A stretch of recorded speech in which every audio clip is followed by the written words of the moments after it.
Sometimes, if you were to just take a second look at things, you'll discover little details that you might not have necessarily noticed the first time around. The title of this video pretty much explains it all, so without further ado, let's get straight into it.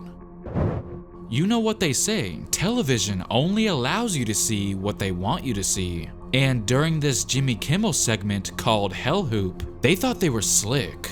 Arsenio Hall told LeBron James that he has 3 chances to make a single shot, and if he does, then $25,000 will be donated to his charity. But this wasn't your normal hoop. He had to try and make it while the basket was moving, and with several other distractions. Hell hoop!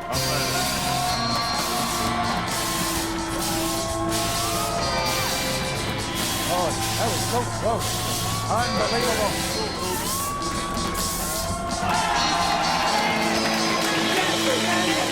I guess the third time really is the charm. Well, not exactly, because if you look closely, you'll see that there's actually a random ball in the corner for some reason. And why is that even significant? Because if you were to go back and watch it again, you'll realize that none of his 2 misses were even close to bouncing towards that area. It was just sitting there perfectly still as if it's been there for quite a while, which is strange considering that it wasn't even there when they first began. And also considering that it only took him a quick 3 shots to complete the challenge. Or maybe that's what they want you to believe. Now, one could argue that maybe the live version of the show was different, and that they just decided to cut up the segment to save time. Well, no, because he literally said that he only has 3 tries to do it before they got started.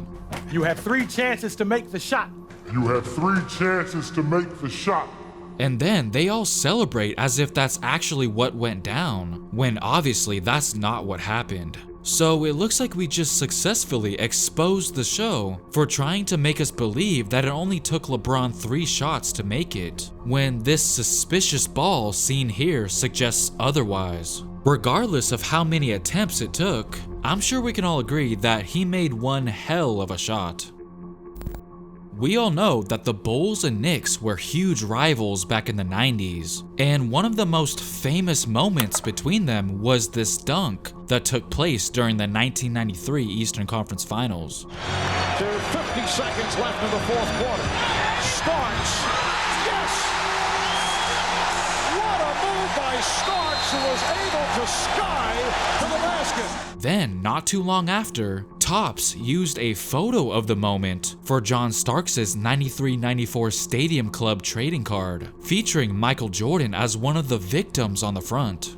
But then, fast forward 7 years later, Topps decided to use the image again for John Starks' 2000-2001 Topps Finest card. But this time, you'll notice that something is different from the one before. Take a look at the 2 cards side by side, and it shouldn't take you very long to figure it out. That's right, Michael Jordan is mysteriously missing on the one from 2000. And to prove that they actually did tamper with this picture, all you have to do is look at the original picture of the dunk, and you'll find a referee in the background. But on this card, the referee is nowhere to be found. Also, you can see Bill Cartwright directly in the middle between Horace Grant and Michael Jordan. But on the other card, there is no Michael Jordan for him to be in between, once again proving that some editing did in fact take place. Now, why in the world would Topps even bother to take Jordan out of the picture? Well, by the year 2000, Jordan had been under contract with Upper Deck for 8 years. So the theory is that Topps probably removed MJ from the card to avoid any issues with their rival Upper Deck.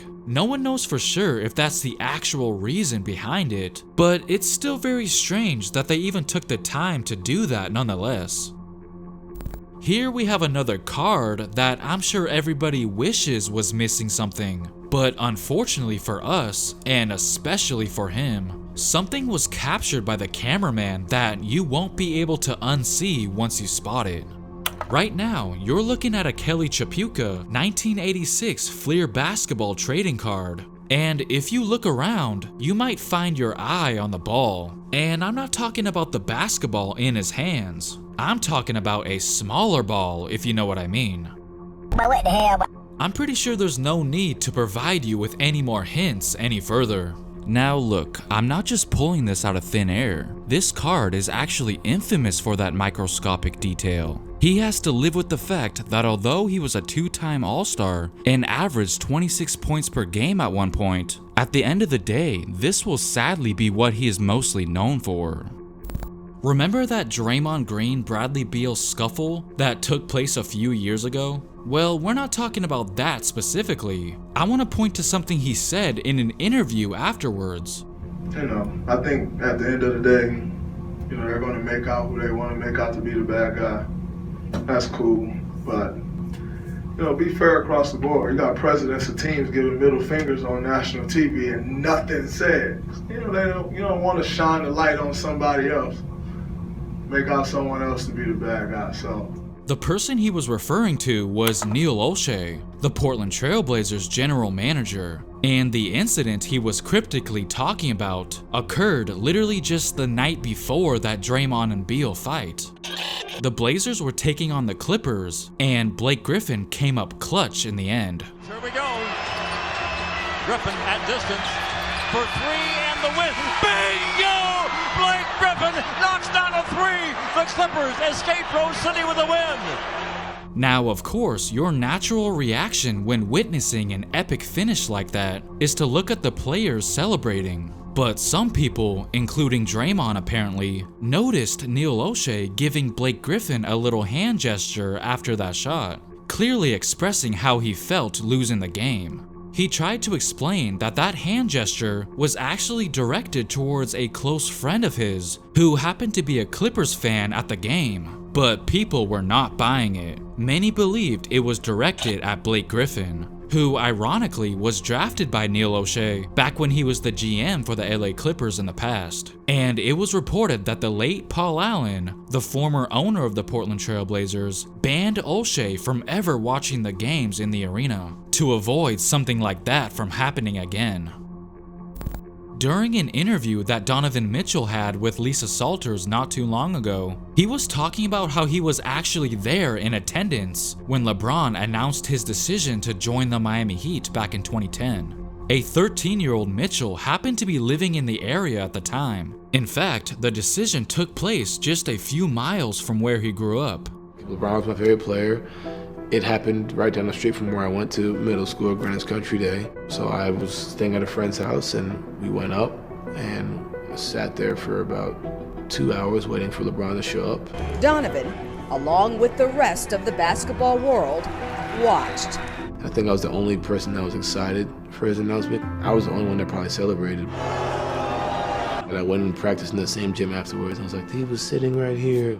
And as expected, people put on their detective hats and went ahead searching for where a 13-year-old Donovan Mitchell could be in the crowd. And some believe to have found him. It's definitely not clear enough to 100% confirm if that is him or not, but you still gotta give it up to the detective, so to speak, for even putting out the effort to find him. I don't know about you guys, but just the potential that it could be him is extremely fascinating on its own.